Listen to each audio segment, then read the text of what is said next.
Right to Geordie Journos outside of St James's Park. As you can tell by the facial expression on Liam's face, I don't think you really enjoyed that one as a fan. You're a bit tired, aren't you? I'm tired. I had a couple of pints before the game. And it's just what I've been waiting around for you to do this video. It's partially my fault. I'm wiped out, totally wiped out, and that was dull as dishwater. It was absolute rubbish. Yeah, it wasn't a great spectacle at all. I thought this would be the standout match of the weekend, the Salah weekend or whatever, the Salah Cup game today. Beautiful goal from Antoine Griezmann. That was worth going. That was worth going anyway. Well, I've seen two high-profile goal scorers in Julian Alvarez and Antoine Griezmann, so I suppose if you're a neutral, you got your entertainment in that respect. But from a Newcastle United perspective, decent in the first half. Joe Linton missed 4 clear-cut headers. Anthony Elanga was decent first half, but second half, and actually the full game, I mentioned them headers there, realistically Newcastle United never looked like scoring. Mate, they could have been still playing now and they wouldn't have scored. Yeah, there was balls in the boxes. I see that Joe Linton met, and that was the closest it came in terms of open play. That's not on a striker either. They never came close to carving or creating anything against that Atletico Madrid defence. Put Alexander Isak straight back in that team and he still doesn't score. It's a team that is not like, we weren't over in Korea, but we watched those games. We're here last night and then tonight. And that, to me, what I've seen so far this pre-season, never mind the results, is a team that does not look like scoring goals at all. And that's not on a striker. You can actually not have a striker and create lots of chances. That team's not creating a thing. That's my biggest thing that I'm taking out of pre-season. Yeah. And I'm hoping it's just pre-season. But I would say, if you were to take any lessons from it and signs that are there, I don't think this looks like a team that's going to score goals. I'd love that to be wrong. I want them to score goals. I hope they do well. But what on the evidence they've shown in pre-season, they don't really look like they're going to create much. Yeah, they haven't scored many goals in pre-season. I think obviously 2 last night, but in Korea didn't score against the K-League. Scored a couple against Arsenal. They did actually score a few goals actually. But never one against Tottenham, a couple last night and none today. And honestly, they could be playing till Sunday night. They wouldn't have scored. I thought it was a bit of a walk in the park, and I thought defensively it was a bit all over the shop. Like, I've never seen 2 gifted goals like it there. But look, at the end of the day, it's just a friendly. But it wasn't a great advert and entertainment for the people who paid for their tickets and wanted to go and see a performance. I had my son begging me, "Dad, I just want a goal, just a goal." That was it. Honestly, they would never have scored. Yeah. His favourite player, Anthony Gordon, went off injured. Yes, which we'll come on to. But again, I think. We'll talk about the injury first, Carl, then actually what I'm going to say. Freya's favourite player, Alexander Isak, wasn't here. We'll get on to him as well. Yeah. But no, I think Gordon is fine by the looks of it, or by the sounds of it. That's good, because they need ankle twist, but Eddie Howe said it. They thought it was a muscle injury, it's not. So they'll hopefully be okay next weekend. He wasn't great the day, but he kind of fought his effort. He literally ran all over the shop, didn't he? Very selfless. Again, he's going to have to do that for the foreseeable until they can bring in a striker, or indeed resolve, if that is possible, the Alexander Isak I don't think situation. That gets resolved. No, I don't think it does either. I'm going to double down on this and what I've been saying consistently through this. I just don't see how Newcastle United resolve that. I know I've seen reports elsewhere today with regards he will not be sold. And look, if that happens to be the case, that doesn't sound like anything that I've heard. But if that is the case, then good on them. But I don't think that will be the case. I think a sale is very live, especially with a player's stance. I mean, that's key in all this. Yeah, it is. That's one thing that's created it all. Yeah, that's one thing that surprised me in this saga is Isak's conduct and determination to leave. I never thought he would push to leave the football club. I was never naive to think there wouldn't be interest in him, or there wouldn't be bids. But I didn't think Isak would push this hard to leave. And Eddie Howe was offered, because obviously we debated this last night when Eddie Howe was speaking about Alexander Isak and training alone. Is it his decision? Is that Alexander Isak's decision? Eddie Howe was asked to provide clarity on that, didn't quite do that, but again went back to his words and said, my wish is for the player to be with the group. And then interestingly, when he was asked about Alexander Isak, and of course pass again and interestingly, when he was asked about Alexander Isak and what it would take for him to be reintroduced into the group, he said ask the player. So for me, that is so. You're going to put him up for an interview, like. Yeah. I would ask him. That's so telling. Eddie Howe doesn't need to say it. No, he's refusing to train. He doesn't need to say it. He said it without saying it. And for me, that today was, again, as much as he didn't see that straight away as the tripod goes sideways. Bit of a windy one, this one. Dom's got the good tripod, hasn't he? Yeah. Took it away with him on his honeymoon. I don't think he did, but he's got it. So it's somewhere. This one's a bit flimsy, but we've got one. But yeah, I think as much Eddie Howe didn't say it explicitly, I think it's Alexander Isak is not. Is the person that's decided not to train with his teammates or play. Yeah, he is. Come on, let's. I mean, I don't know. I can't even remember what was said last night, but let's not beat around the bush here. It's all the player. It's all been driven by Liverpool, the agent, and the player is just playing the game. He wants to go, and in my head, I'd be more astounded if he came back. I've written him off, and I think a lot of other fans out there will probably have done the same thing. I've written Alexander Isak out of my head in terms of what this, because all that matters now is the team. Yeah. He doesn't matter anymore, and I think if he wants to go, you don't want him here. I think that's probably about right, isn't it? Yeah, 100%. It's all about the replacement type of thing, but again, but this is the problem. Do you want to keep a player that doesn't want to be here? They've got a player they can't use. And he ain't going to be any better when he can be used. We've seen what stroppy Alexander Isak can do.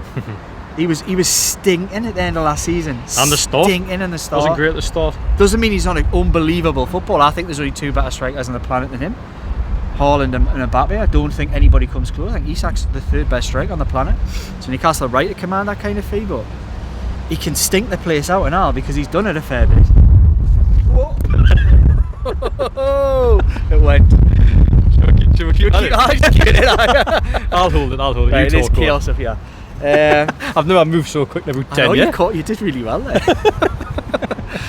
Right, that was the wind playing a part. What was I saying? Isak, to me he's written out, and I just want to see them get somebody into play because this team needs. It's desperate, man. It's desperate.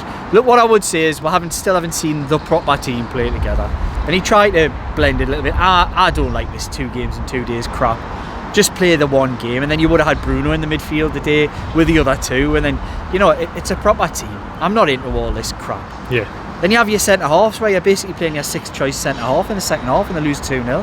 I mean, it's like what's the point in all this?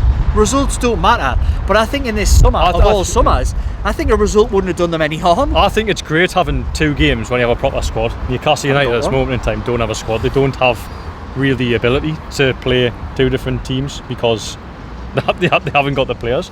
They've actually weakened the squad by getting rid of players in that time. So, but based on the 2 games, I think. How do you think Newcastle line up for Villa? Do you think that front 3 today is the front 3 that he goes with? I think it's that if Gordon's fit, it's that team plus the 2 centre halves and Bruno. Yeah. It's that team.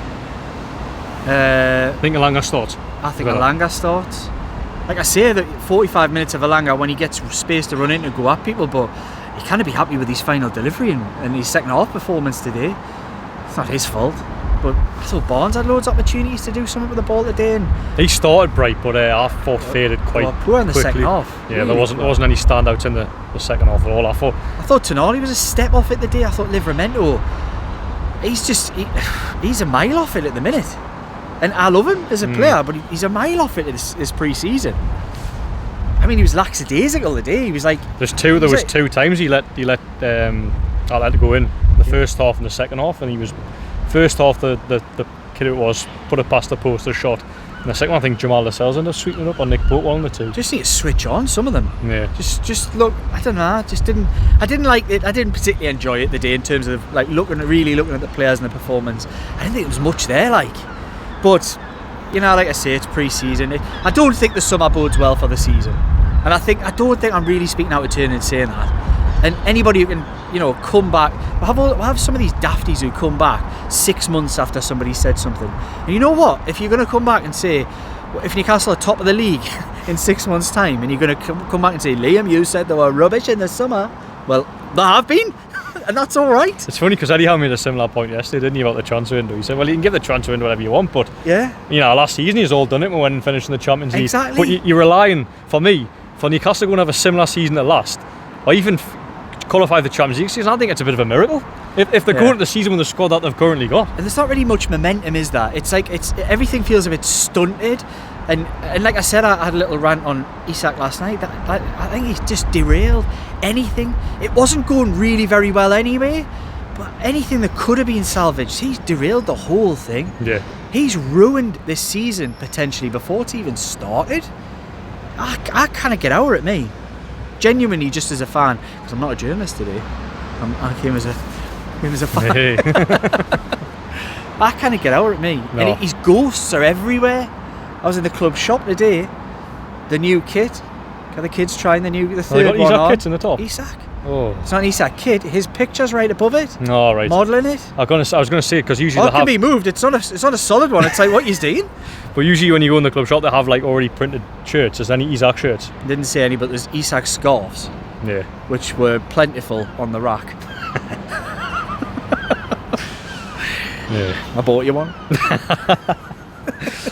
Send it to Anfield. Yeah. Oh god. Don't joke about that. No. Anyway, so it looks like they get the centre half in. Yes. I'm plugged out today, so because I've had the kids out to say we've had a nice day. Yeah. Met me mate, Mark McCarthy, if he watches this. Plays football with him. Yes. Good footballer. Met him and his son and his wife, and we're in the Strawberry for a bit. And You had your couple of pints and then fell asleep during the second half. We'd dying here. And then we watched the game and got bored to death watching it. But the centre half looks like I'm plugged out. Yeah. You're more plugged in than me today. So Yeah. that sounds like it's going to get done, doesn't it? Yeah. As understood, Newcastle have agreed a fee with AC Milan. The player's been in Dublin today playing against Leeds. Did he play randomly? Or did he not play? No, he's on the bench. So it sounds like that flight, which I believe AC Milan are now flying to London to take on Chelsea.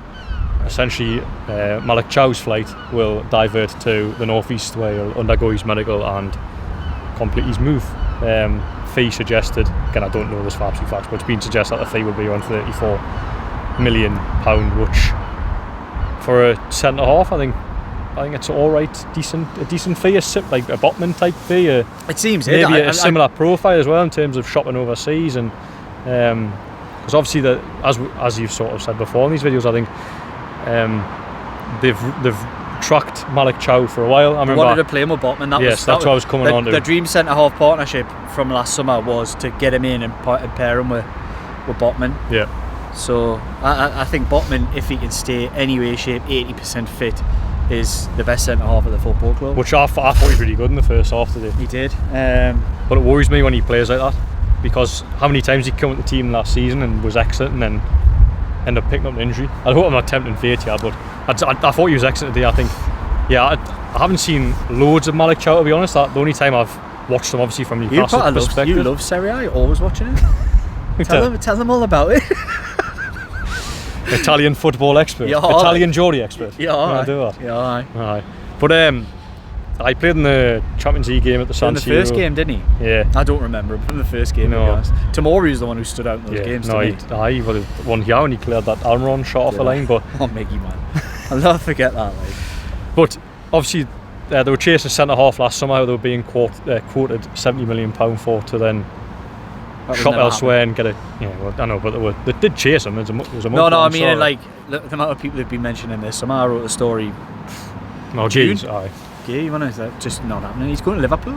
Yeah, he wants to go there. He wants to go to Liverpool. Everyone wants to come there. Newcastle United would never have dipped their toe in that market, because they know as soon as they did, Liverpool are in. So it was always a dead one, and that's why they walked away from it at the start of the summer when that became apparent.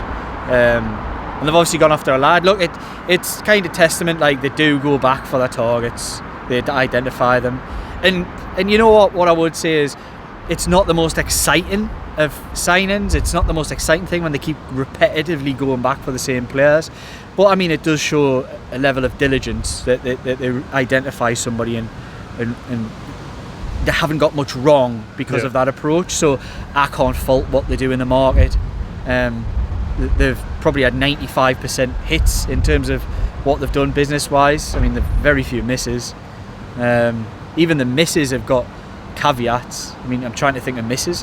You would say signing Matt Targett on a permanent was probably a miss, but who wouldn't have signed him on a permanent after the loan spell that he had? He was brilliant, and he was exactly what they needed at the time. I mean, would you start to put Harvey Barnes potentially in there one because he hasn't really produced it consistently? But there's massive caveats to that because he has produced. Yeah, I don't really think they've missed. Part of a team that won the cup last year. Asula could be a miss, but the jury's still out. Apart from that, the big high-profile money ones they've gone for, they've got them all right, really, haven't they? Yeah. I'm waiting for you to shout in with a name, but there hasn't been. Has there? There hasn't been. Chris Wood was a lot of money for a limited player, but served it was the purpose. Fine. It was fine. Yeah. And everything apart from that, Nick Pope's more than paid for his money. Even though I do think Ramsdale, for me, if I'm the manager in there, and I'm not qualified enough, but if I'm the manager off watching the 2 games there, I'm only picking Ramsdale. Sorry, and I like Nick Pope, but that just watching him and his comfort with the ball, difficult balls back with him and passing around, it was easy. And then seeing Nick Pope storm out and nearly fall over today was just you could feel. No, but the crowd, right? It wasn't a seasoned crowd today. It was all people like me with kids and all that. The collective noise after that happened was incredible. No, it's like PTSD, it was like, man. Oh, it's like you feel the whole place. It's PTSD, man. We've seen it. Nick Pope's never been the same since he came out against Liverpool. That was his distribution was never that. He's a good sweeper, scrutinised. actually. He actually reads it really well. It's just struggles to move the legs right. Yeah. I think when he gets to it. You know what? It might be coming from a low base here. I actually thought he looked a bit better with the ball today. There was one when he dinged a great pass. First half. Yeah. He didn't really have much to do. Honestly, it was a non-event that second half. It wasn't. It was easy, like a walk in the park. We just gifted them 2 goals. It was just easy. But no, I don't really think he can take a lot of positives from this pre-season. He's going to have to do what we talked about last night, the siege mentality, wrap everybody around and just say, right, us against the world, because there's not much going for them. Well, I think the Malik Chow deal, I feel positive about that because they've gone and strengthened the position that they need to strengthen. I just hope that's a catalyst for them going out and strengthen the other positions they have to go and do. Like a striker and like a midfielder. I like Miley last night. That was a positive. Yeah, but in the 2 games that they've shown, I mean, obviously Joe Willock's out injured at the moment. Eddie Howe providing an update there, so he has to be back within the next sort of month. But in these 2 games that they played St James Park this weekend, they've had Harrison Ashby in midfield. Did alright, didn't he? Yeah, he did. Not to be fair to him, he did, and he's a right back by trade. I'm trying to think of the top of my head who played on the right side last night. Left side last night. It was Lewis Hall and Matt Target. Yeah, so the Korean lad. Yes, but I'm saying about the midfield where they've. Oh, right, yeah. You're talking about 6 midfielders. They've had to literally put fullbacks into the middle of the park. Yeah, Lewis Hall will play there if he has to. Yeah, I think that's what happened. But it's not ideal. You want him left back. Yeah, which is why for me they need an absolute medium midfield. And you've obviously said that before, haven't you? Of sort of sleeping on that. I've been saying it for ages, like since the very start of the summer when nobody was talking about it, to be fair, that midfield is like alarm bells because they've got 3 starters who will always start, but if any one of those gets injured then you're in trouble, and Joe Linton regularly gets injured. What do you think of him today? I thought he was poor. I thought he was poor as well. Not just he's missed chances as well, but giving the ball away. And why are they keep so? They look like there's been subtle differences in the way they're trying to play out, I think. And one of them seems to be that there's a lot of pressure on the midfield who comes short. They're like pressed in. Yeah. And Joe Linton keeps taking the ball like almost on the edge of his own box, marked. That's not good. And like, I would never pass it to Joe Linton in that position. Yeah. As much as I love him as a player, that's not his strength. You do not want him facing your own goal with nobody in behind to cover. I think there was at least one time today where he got robbed and they were clean through. I just think it's really fraught with danger. Bruno can kind of do it, but takes risks, big risks doing it. Tonali can do it. He's pretty good. I mean, looking at sort of different ways they were playing over the pre-season, I thought the game last night with Lewis, Miley and Bruno, I thought that was quite purposeful and they kept dovetailing. They were linking up quite well. Yeah, it was good. But we didn't see that today with any of the midfielders. No, I don't think Tonali's had a great summer. It's just pre-season. I don't think Joe Linton's had a great summer. I thought he's on the better ones today, Tonali, but I'm saying it's a low base. It's not like there's anyone outstanding. I think Gordon looked fresher, but I didn't think he was great today, even though he worked hard. I think Asula really has failed any audition that might have been this summer.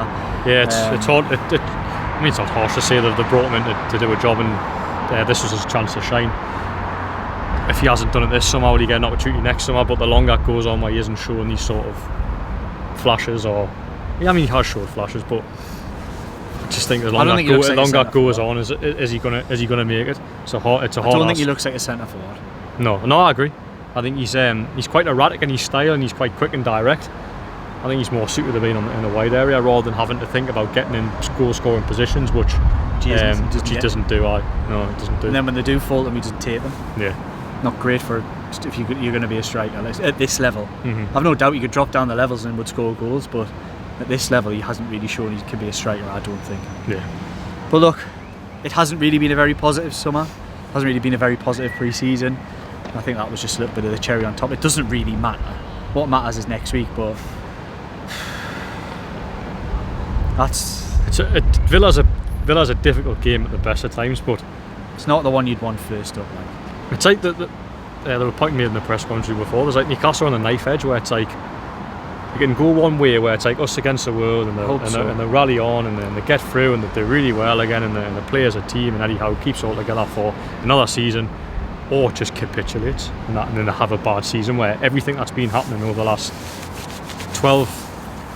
12-18 months, whatever, off the pitch, lack of signings, it feels like there's a time when it can just go, and I hope they can avoid that. But if they don't have a positive out in the window, I feel like it could go that way. Just have to wait and see. Eddie Howe, as we touched on his comments yesterday, was quite bullish on what he was saying. He's clearly ready for the fight again, trying to harness the mentality of us against the world. But it's really difficult to do that, given that you've had such a lack of resource and support for a good while now. Yeah, he cut out the cancer. That's what it is, isn't he? There's a problem in that squad, and he's taking the problem out. Do you just cut off altogether? I think it's a big decision. I did see what he said after, where it was like it's no longer going to be his decision. He just passed it on the board. They'll make a decision. That doesn't sound to me like somebody's staying. No, I now I'm at a point now where if it's going to happen, just get on with it. Yeah. Get him out and go and roll the dice and get a couple of players in who want to play for the football club. Not keep one who doesn't. I'm not a fan of that at all anymore. No, it's a massive distraction. I would like to see. Got him out, so. No, I think many people have. I would just like to see them have someone in through the door first before letting them go. But then realistically, if you've got a player that doesn't want to be here anyway, is he going to perform the levels that you want him to? If he doesn't want to be here, he probably needs to go at some point. And I still think he will. Again, I've been talking around the house as well. I think he'll go or not. I think he has to. That's a problem. I think I've come to this point. I haven't come to this point willingly. I've come to this point really reluctantly. But I am now at a point where I think he's cut him out already. I cannot see how he brings him back. It's like you're banking on, if he stays, to him be that Alexander Isak that we all love and know, and the guy that scores all the goals. And then realistically, the way he's acted this summer, and there's points again apparently unsettled last year when he wasn't playing very well. Are we going to see that version of Alexander Isak? If that's a version Newcastle United are going to get, there's no point. Well, he is. If it's the version that Newcastle got at the back end and the start, then there isn't. He's not the third best striker in the world. Yeah. If he's that version, he's probably the 10th best, 12th best striker in the Premier League. There's probably 10, 12 players better than him the way he played then. And that shows the level of how bad he can be. Doesn't mean I don't think he's unbelievable. I actually do. I think he's incredible. No, it pains me because I think he's the best striker I've seen in the football club. Yeah, I think so. I don't like telling people that now, given what's happened, but he is literally the best I've seen. Yeah. But when he goes on the way he has, it's upset a lot of people. And if you've upset a lot of people, how do you come back? I think if he stays, there has to be a way back. But people don't forget. No, they don't. And they've got a good right not to forget. Yeah. That's why I just don't. The player does not want to make up again. Doesn't seem that way. No, and I think there's a lot of people who come to this football club who feel the same. It's like if you don't want to be here, then there's the door. I kind of get away. Maybe it's just the way I feel at the moment, but there's a team that needs to play games and win football matches here. And he's got no intention of playing for it, so go and get somebody who will. look, it ain't gonna be a replacement. As I said, him on his day is the third best striker on the planet, so Newcastle will never be able to sign a player of that ability. But you have to go and get somebody who can play. And at the moment, he's no use to anybody because he ain't gonna play. Yeah. I think if they get Johan Wissa, I think that's a really, really good signing. It's a good signing. In terms of an Isak replacement, no one's going to be an Isak replacement, but I would like to think if they still got Johan Wissa, who's a very, very good striker and scored lots of goals last season, they would still need someone else. That's I think. Definitely. Yeah. I'm yawning again. God, you're so boring, Joe. I know you are. Should we cut there so you can get you to bed? What about the ads? Oh, sorry, aye. Right. We'll go at the ads and then we'll try and think of a don't be after. Comply IT Limited. Worrying about disposing of your old IT equipment? Don't be. Comply IT handle everything. Secure collection, detailed tracking, and certified data destruction. That's Comply IT Limited. Four Rivers Financial Planning. Four Rivers Financial Planning offer holistic financial advice for all stages of life, ensuring your plan remains robust and adaptable in the ever-changing world we live in. Worried about Liam falling asleep in this video? Don't be! Yeah, well, I don't know. Because we're going to close it in a minute. Yeah, we'll have to. Final thoughts. I have enjoyed it. I've enjoyed the video. I don't have your I have enjoyed doing this video more than I enjoyed watching the match. It was nice being with the kids. I love bringing them. That's something I love bringing them to the match because they love it. It's a nice day out, expensive day out. Any half-time food out? Well, before the game we came in, and my daughter, she's only 9 next week, insists every time we come to have this bloody curry and chips that they do. So then it's like, oh, what about this? What about that? What about this? 25 quid. Oh, 25 quid at this. for curry and chips? Well, obviously I got one as well. I didn't get the press food today, like. What was it? Chicken kebabs, apparently, which is a proper, like, pie and chips left usually. field. I know, that's what I mean. It was like really left field from Newcastle United's catering team, but I didn't have any of it. Never mind. I could do with some food now, though. Shout out to Joe Buck. Got some biscuits, didn't he? He did, aye. Which he was upset about because he didn't want you to take the whole biscuits. Oh, really? I didn't know. I would have left them. I wasn't even that bothered. So obviously you took the chocolate and the ginger, and Bucky wanted to keep the ginger biscuits. Oh, sorry, Joe, but I had no idea. Honestly, the guy was distraught. Totally distraught. I'll have to buy him some biscuits when He put them out thinking, oh, you picked one, but he took them out. I thought he was giving them both. Or did he pass them both? Were you giving them both? Aye, never mind. Hey, Joe, I'm so sorry. Anyway, that's waffle. Nobody's interested. No, it literally isn't. Right. So end it there. Yeah, go for it. Right. Please remember to like, comment, share, and subscribe. Next time you'll see us. We might have Dom. No, we'll have Dom back with us. I hope so. Yeah, because if we don't meet in midweek, there'll be a pre-Aston Villa video where Dom will be, as I believe, at the press conference. So Friday, Saturday. If you don't see me and you before then, or me, you and Dom, we'll end up doing one. Yeah, so you might see you as a 3 next. If not, at the very least, as a tripod goes, you'll see me and Dom on Friday. But yes, a big week building up to the Premier League opener against Aston Villa. Can't say I'm looking forward to it. But I'll feel different on Saturday morning when I wake up, depending on when I travel out to Birmingham. I don't know if it'll be Friday or Saturday. But anyway, that's more waffle. Yeah, let's see what the next week brings, and let's look forward to the Aston Villa game. So yep, thanks for watching, everyone. We'll see you next time.